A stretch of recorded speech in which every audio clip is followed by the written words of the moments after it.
alaikum wa rahmatullahi wa barakatuh, viewers. My name is Sumaya Hassan. Welcome to Aspire. Allahumma salli ala Sayyidina Muhammadin wa ala alihi wa sahbihi wa sallam. Rabbi shrah li sadri wa yassir li amri wa hlul uqdatan min lisani yafqahu qawli. Assalamu alaikum to everybody in our audience. You're very welcome to today's session of Aspire. And today I would like us to talk about Islam and animals. What does Islam say about animals?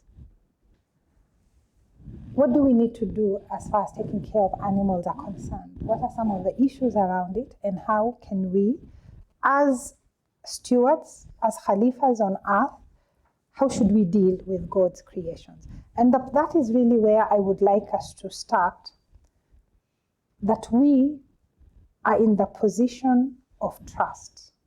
And that trust is with respect to everything that Allah has created. Whatever He has created, then we should remember that as human beings, we are the khalifas, we are the stewards, and we have an obligation of trust. And this will include animals.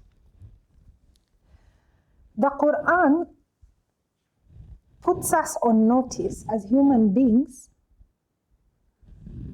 in a way that we should not be arrogant, by reminding us that we are not the only creation. And in fact tells us, and this is subhanallah, no creature is there on earth, nor a bird flying with its wings, but they are communities like you. The Quran tells us that the animals are created and they have communities, they have nations just like us. Now, what does this mean when we are told that there are nations, there are communities among animals? Is it about social structures?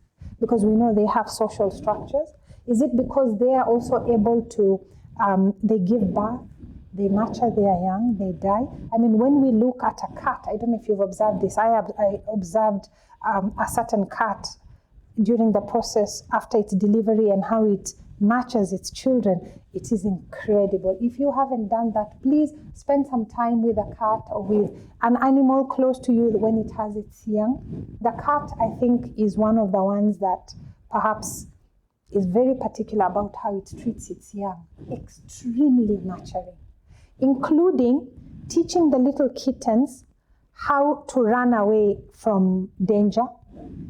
So they role play. The mother cat pretends to be the predator coming to attack the kitten and teaches the kitten how to run. It teaches the kitten how to climb a tree. You know, I have seen this and I'm like, subhanallah. So you ask yourself, who taught the cat how to nurture the young ones? Who taught the little turtles when they are born? If you've watched those documentaries, or maybe you've been fortunate to see them by the sea, to find, you know, they'll just be busy, you know, finding their way back into the water. Who taught the animals how to do this?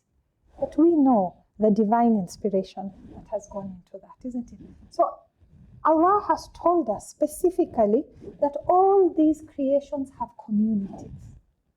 Whatever else we may not know about the communities and how they are formed and their social structures or whatever other structures, we know they have communities because He has told us that. The other thing that He has also told us as well is that surely the creation of the heavens and the earth is greater than the creation of man, but most people know not. So we may think we are the most complex thing that has ever been created. And we walk around feeling, you know, like we are all that. Allah tells us actually the creation of the earth, yes, and the heavens was even greater. Now, what else is comprised in that? So we should be very clear that we are not the only creation of Allah, and therefore when we're looking at how to treat and how to engage, we should be careful to remember that the earth is not only for us. We are the khalifas, we are the stewards, but for who? Now, there is one other ayah that when I consider, subhanallah, I really feel that, you know, this ayah, we need to put ourselves on notice, because I think we don't consider it enough. Allah tells us in the Quran, every living thing is in a state of worship.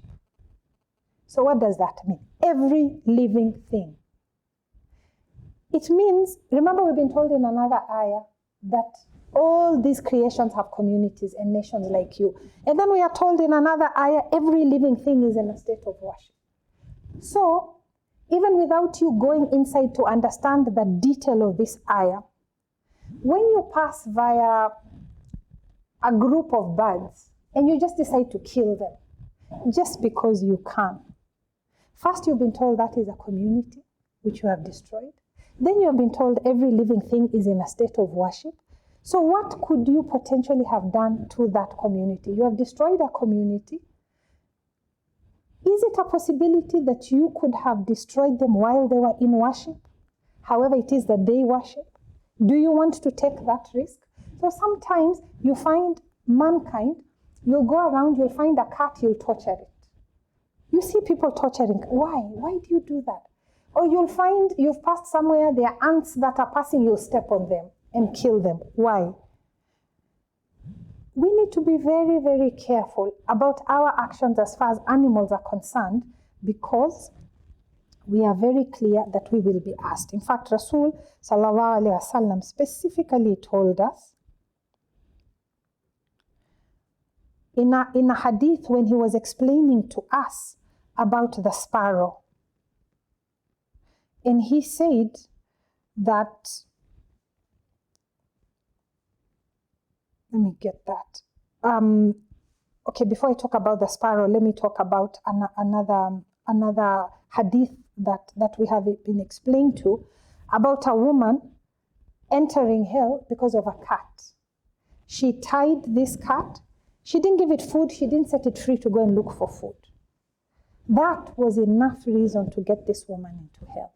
We know another hadith which is telling us the opposite of that about, and this Abu Huraira was relating about somebody who was very thirsty, and we know, I think, a similar hadith about a woman who was, not a woman of virtue, but because of giving a dog water while he was thirsty, that met with Allah's rahmah and could be the reason for Allah to grant you Jannah. This is a dog.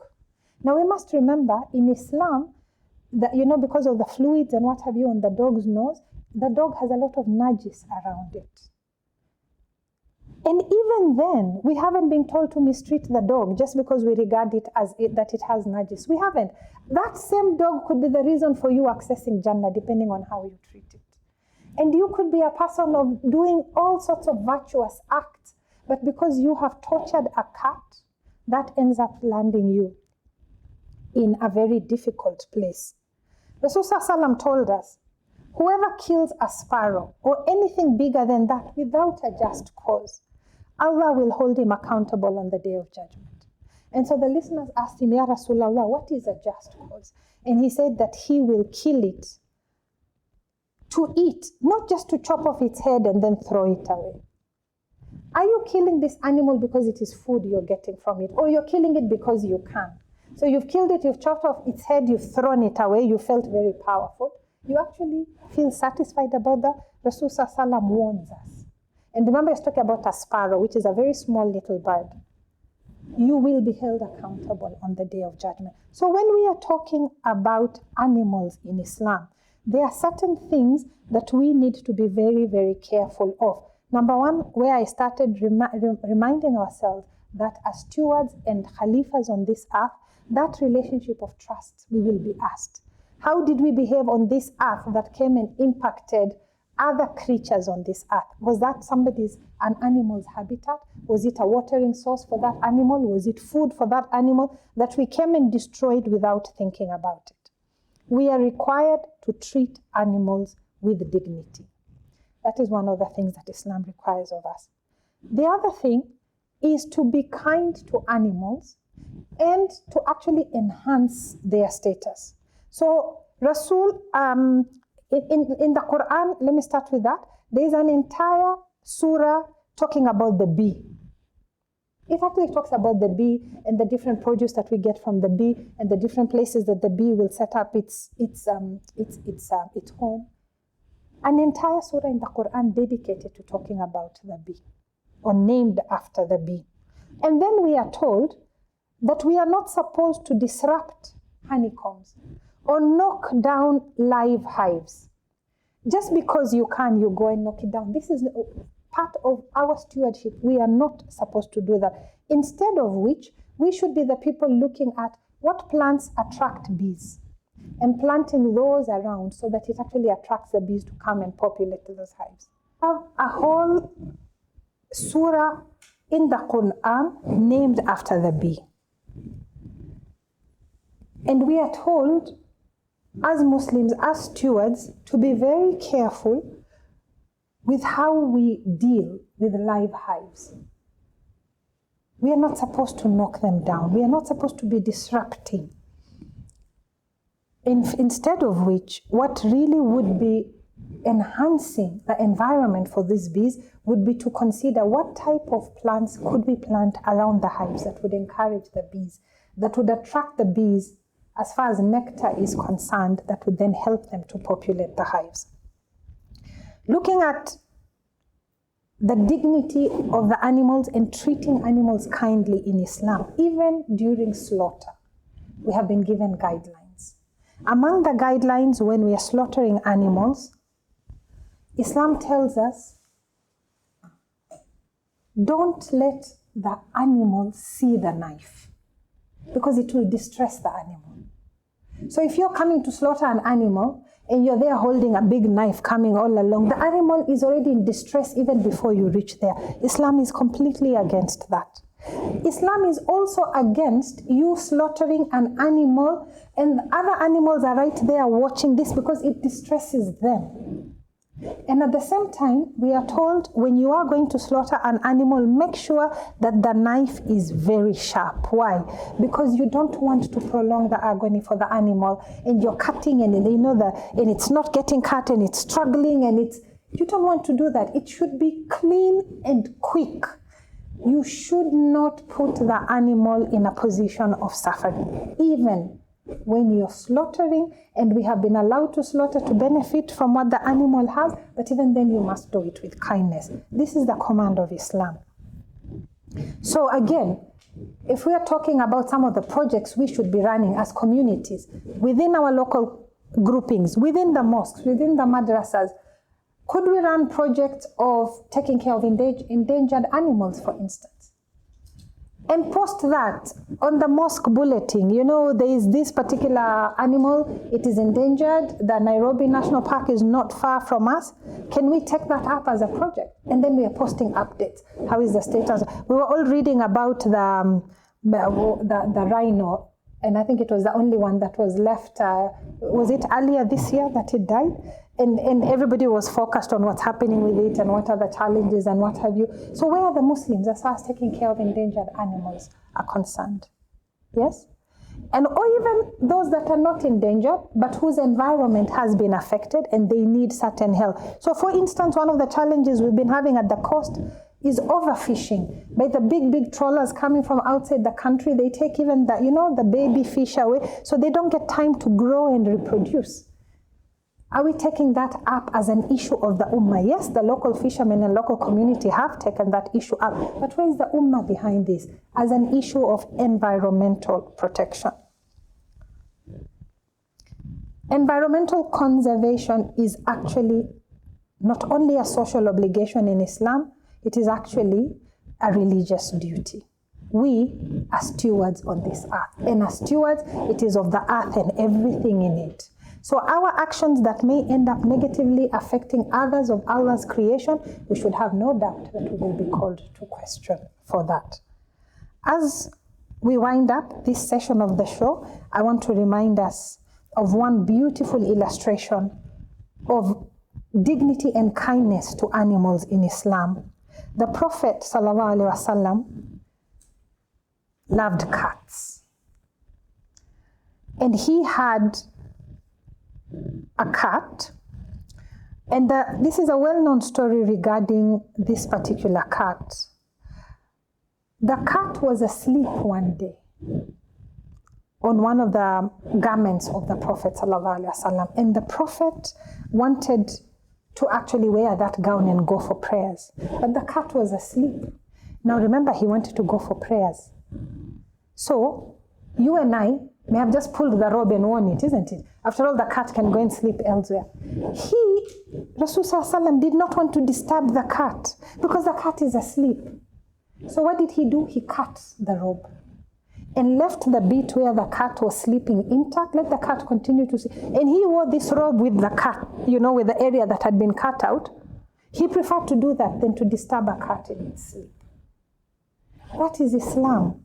And that is Rasul's guidance in practice as far as how we treat animals. This was a cat. It wasn't a cow that gives us milk. It wasn't a goat that we get meat from. What do you get from a cat? Even then, he showed us you must treat it with kindness and dignity. It is asleep. Let it enjoy its sleep. So recently, I happened to be somewhere and I saw an incident, subhanAllah, that really reminded me of this situation. And there was a dog that was asleep. And this woman was passing by and she needed to tie her shoe. I don't know, her shoe came untied or something, but she needed to do something and she bent over to tie her shoe.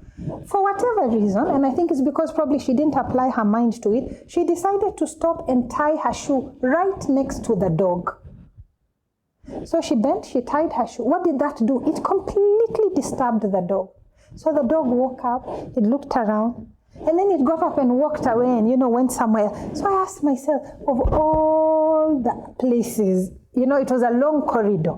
There wasn't any other place you could have stopped to tie your shoe other than next to this sleeping dog. But how considerate are we of the animals around? Was it really necessary to wake that dog up?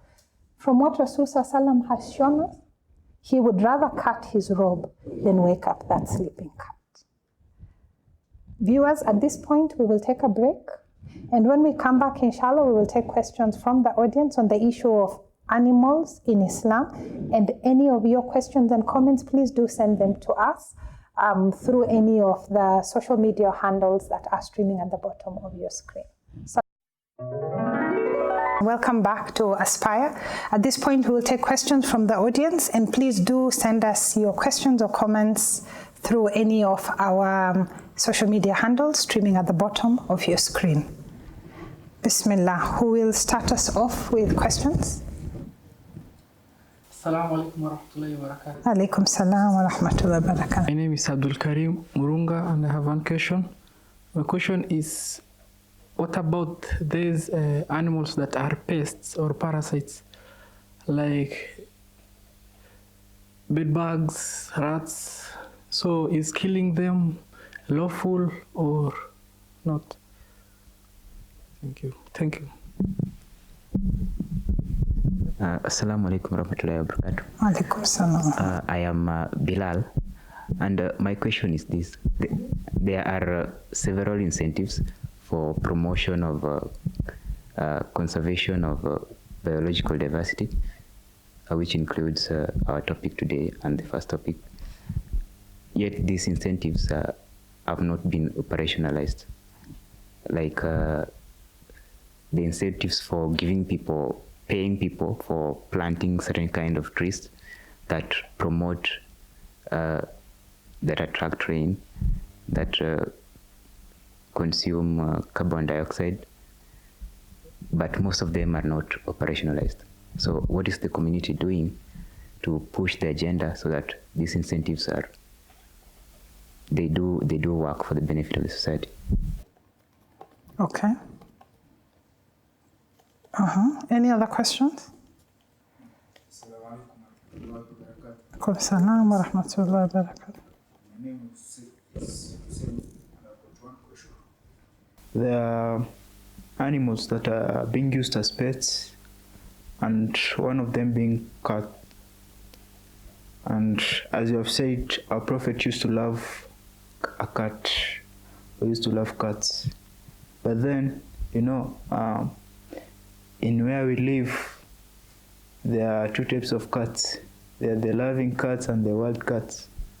Now, my question is on the wild cats that usually come at our homes and do some destruction activities there. Now, about these cats who just come and steal foods, sometimes maybe a our cat, a female cat has delivered, and then the wild cat comes and eat the newly delivered kittens. Now, how can you punish those wild cats that come at our home unknowingly, so that once we come around them, what's the best action that is supposed to be done on them? Okay. Any other question? Assalamu alaikum wa rahmatullahi wa barakatuh. Alaikum salam wa rahmatullahi. My name is Aisha Said, and my question is, okay, I'm only aware of 2 animals, a dog and a pig, which are considered najis and they cannot even enter holy places like mosques. So are there other animals, and why are they considered najis? What makes them not to be clean? Assalamu alaikum wa rahmatullahi wa barakatuh. My name is Zahra, and my question is about the pets that we have. As my father have said about pets, we tend to care a lot about our pets. Thereafter, you get some people, even they sleep with the pets, they share the same bed, they can eat on the same plate. Is it good, or how do we tackle with that in Islam? Assalamu alaikum wa rahmatullahi wa barakatuh. Alaikum salam wa rahmatullahi. I am Hanima, and I had a question.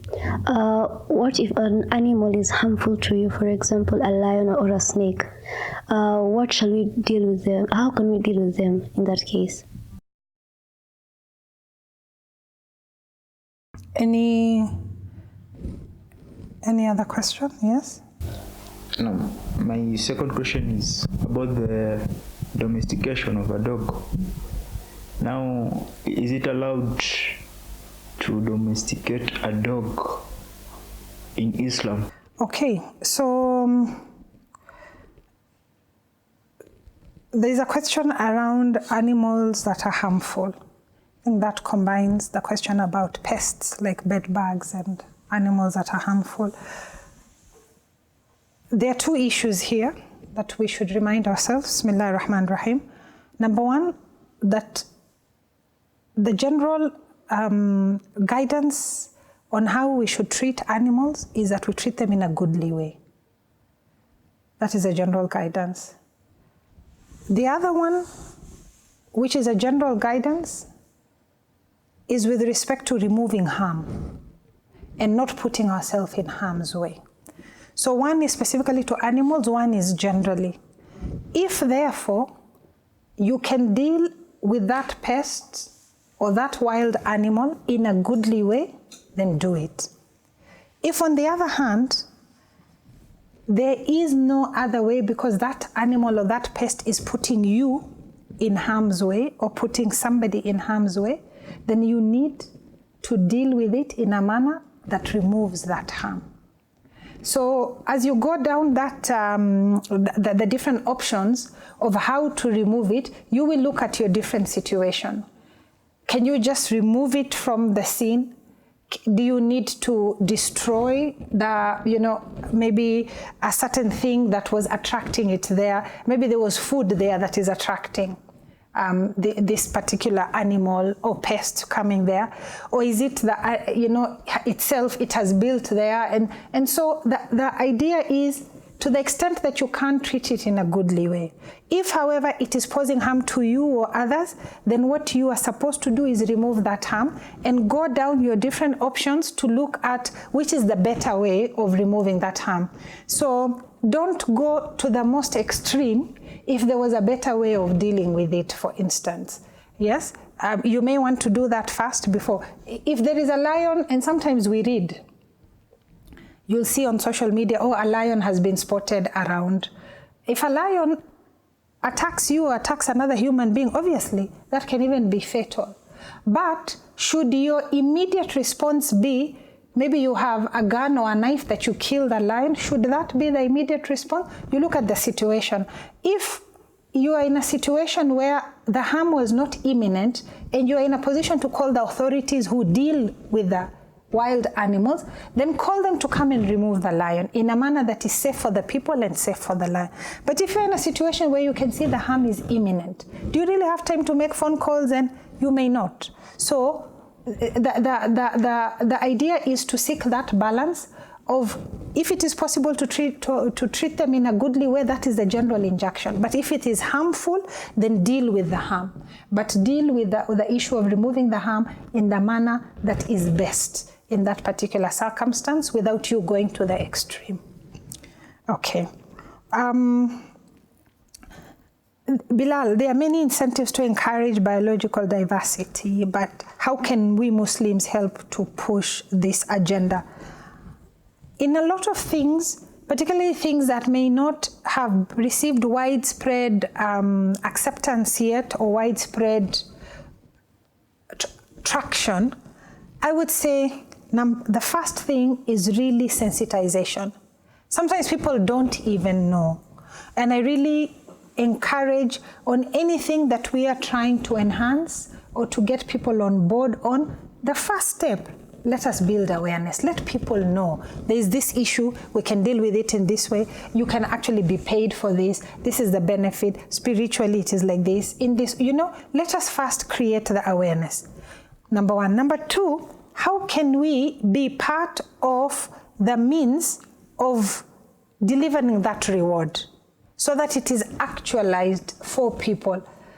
Is it something that we can do? If, for instance, you want to encourage a community to plant certain types of trees, for example, because it will help maybe to attract the rain, or maybe the soil has been destroyed and you want, because one of the ways you can actually change the situation of the soil is through what you plant. You could be in a soil that is completely exhausted and you need to fix the nitrogen. So you plant something, the certain plant that helps to, to bring back nitrogen into the soil. So how can we be part of the solution? We can create sensitization to inform people.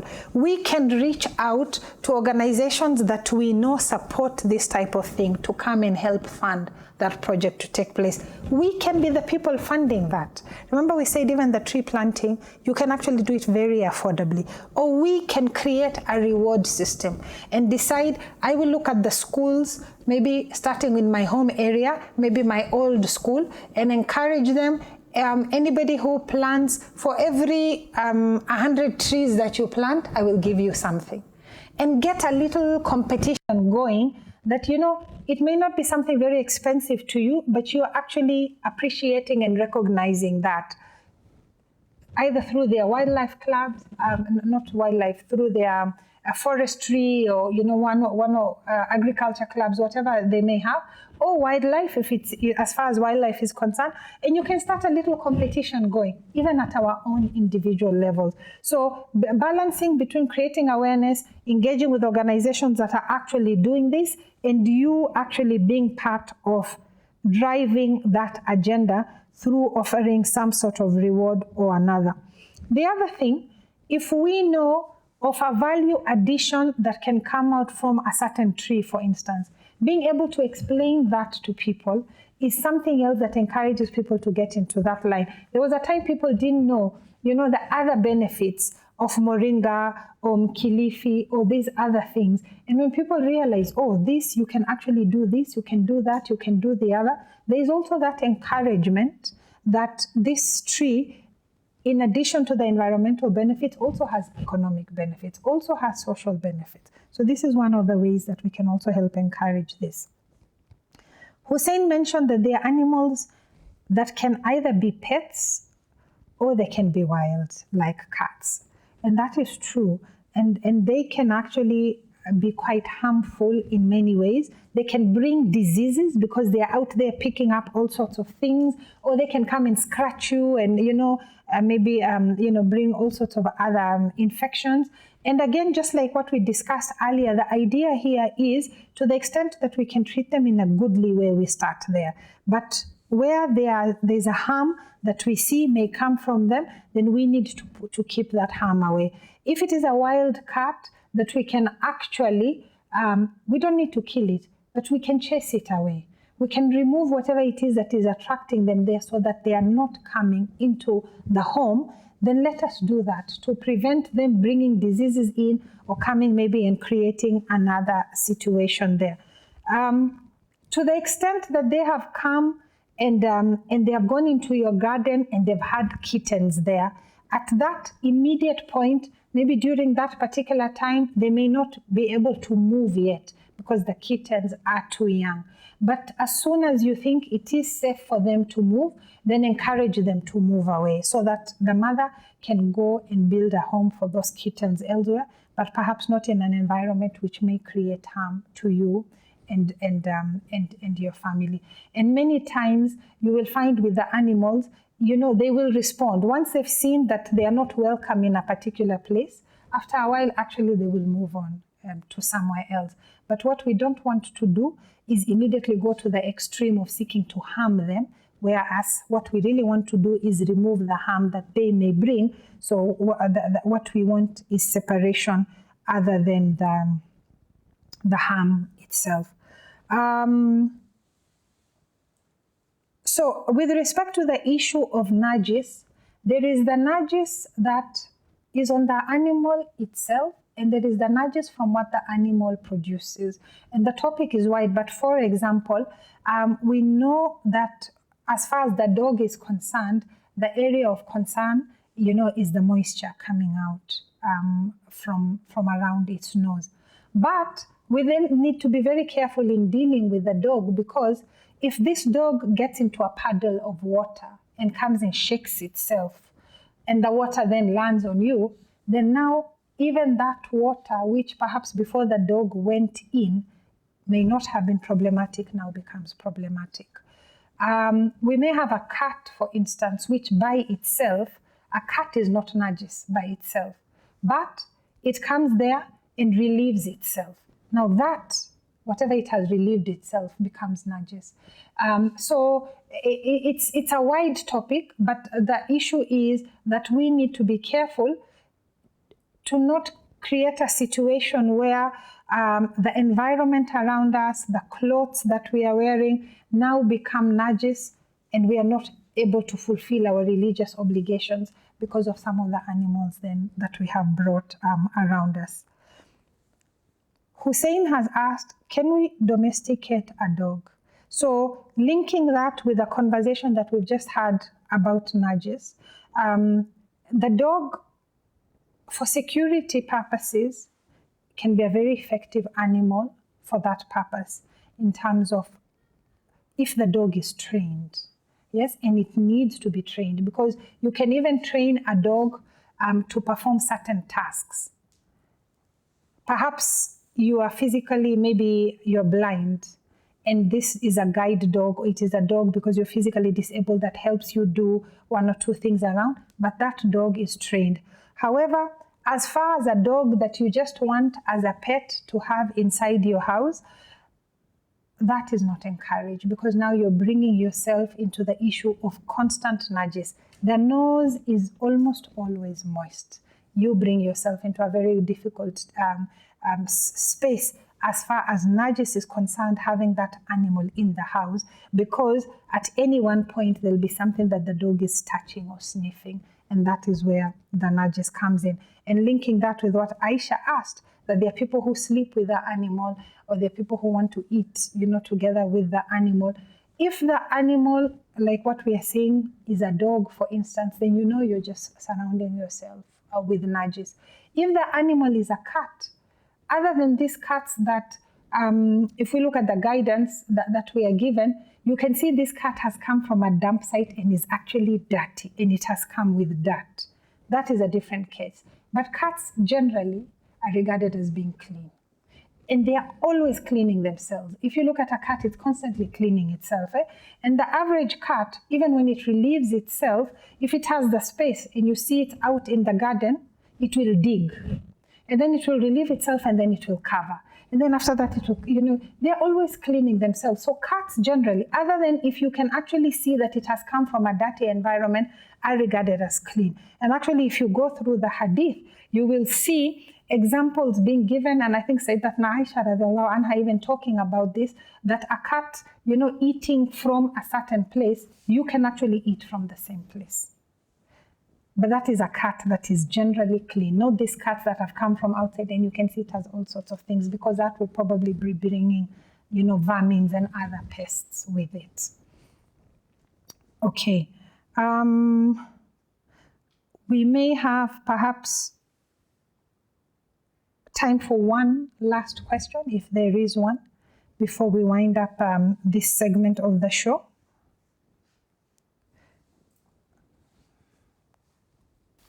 Is there a final question?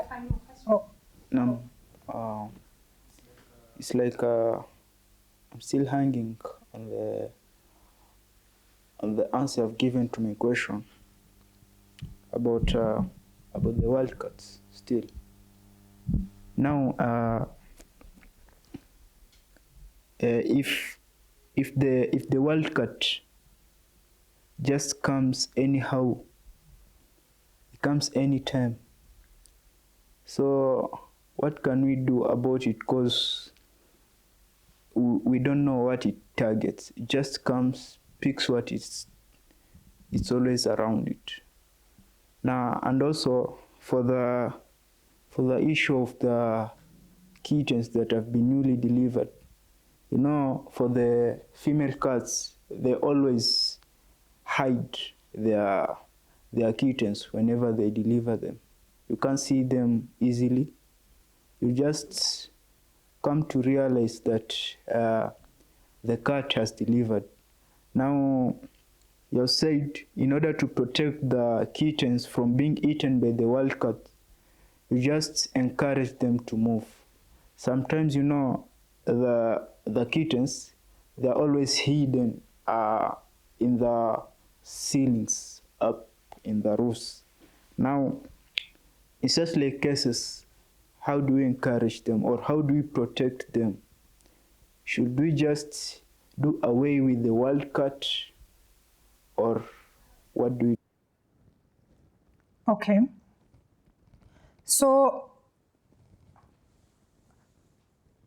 I prefer we look at it as a continuum in terms of the options that we exercise, with the general principle being, to the extent possible, treat them in a goodly manner.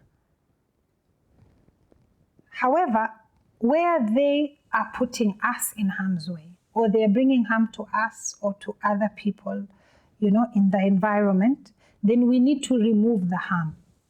Now, you will need to look at your specific situation to determine how best to do that. If it is possible to remove the harm without affecting the animal directly, do that.